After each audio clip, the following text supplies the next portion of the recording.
Praise the Lord. ఎడార్ల సెలయేర్లు మార్చి 25. విశ్వాసము లేకుండా దేవునికి ఇష్టడై ఉండుట అసాధ్యము.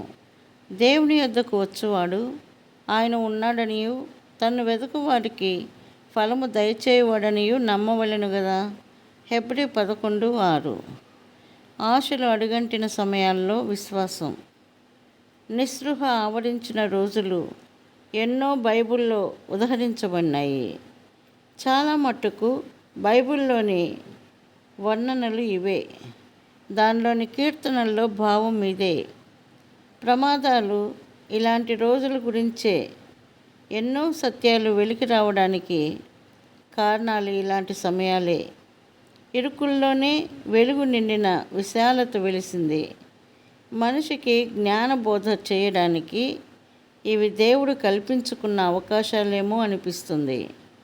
107వ కీర్తనలో పాత నిబంధన కాలంలో ఒకసారి ఇశ్రాయేలీయులు చేసిన ఉత్సాహగానం రాయబడింది. ఆపదలో చిక్కుకుని వాళ్ళు సొమ్మసిల్లినప్పుడు దేవుడు తన మహిమను చూపడానికి మార్గం సరళమయ్యేది. ఎక్కడ చూసినా ఇవే కథలు. ప్రజలు నిస్సహాయులై దిక్కుతోచుక ఉన్న సమయంలో దేవుని శక్తి తన పనిని మొదలుపెట్టింది. జవసత్వాలుడిగిపోయి మృతతుల్యులైన ముసలి జంటకి ఎలాంటి వాగ్దానమో చూడండి. నీ సంతానం ఆకాశంలో చుక్కల్లాగాను సముద్రం ఒడ్డునున్న ఇసుక రేణువుల్లాగాను అవుతుంది. ఎర్ర సముద్రం దగ్గర ఇశ్రాయేలీయుల రక్షణ, యోర్దాను నదిలో యాజకుల కాళ్ళు మునిగిన తర్వాత నది దేవుని మందసానికి దారి ఇచ్చిన వైనాలను మరోసారి చదవండి.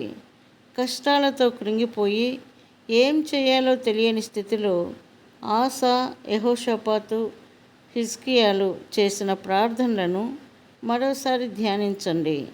నెహెమ్యా, దానియేలు, హబక్కూకు, హోషేయల చరిత్ర నెమరు వేయండి. గెత్సెమనే తోటలోని ఆ చీకటి రాత్రిలో సంచరించండి. అరిమతయి యోసేపుకి చెందిన తోటలోని ఆ సమాధి చెంత కాసేపు నిలుచుండి. ఆదిమ సంఘాల్లోని ఉజ్జీవాన్ని తరచి చూడండి. వాళ్ళ కష్టకాలాల గురించి అపోస్తలుల్ని అడగండి. నిరాశతో చతికిలబడడం కంటే తెగింపు, గుండె నిబ్బరం ఉత్తమం. విశ్వాసం మన నిస్పృహలో ఒక భాగం ఎప్పటికీ కాదు. నిరాశలో మనల్ని ఆదరించి సమస్యలను పరిష్కరించడమే దాని పని. బబులోనికి చెరపట్టబడిన 3 యూదా కుర్రవాళ్ళు ఇలాంటి తెగింపు విశ్వాసానికి తగిన ఉదాహరణలుగా కనిపిస్తున్నారు. అది ఎటూ తోచని పరిస్థితి. అయినా వాళ్ళు నిబ్బరంగా రాజుకు జవాబిచ్చారు. మేము కొలిచే మా దేవుడు ఈ మండే అగ్నిగుండం నుండి మమ్మలను కాపాడగల సమర్థుడు. నీ చేతిలో నుండి మమ్మల్ని తప్పిస్తాడు. ఒకవేళ ఆయన అలా చేయకపోయినా ఇది మాత్రం గుర్తుంచుకో, నీ దేవతలకి కానీ నువ్వు నిలవబెట్టించిన ఈ బంగారు ప్రతిమకు కానీ మేము సాష్టాంగపడము. ఒకవేళ ఆయన అలా చేయకపోయినా అనడం ఎంత బాగుంది. ఈ భాగం నాకెంతో నచ్చింది. గెత్సెమనే గురించి కాస్త ధ్యానిద్దాము. అయినను నీ చిత్తమే సిద్ధించునుగాక అన్న ప్రార్థనను గుర్తు తెచ్చుకోండి. సాధ్యమైతే అయినను మన ప్రభువు అంతరంగంలో చిమ్మ చీకటి.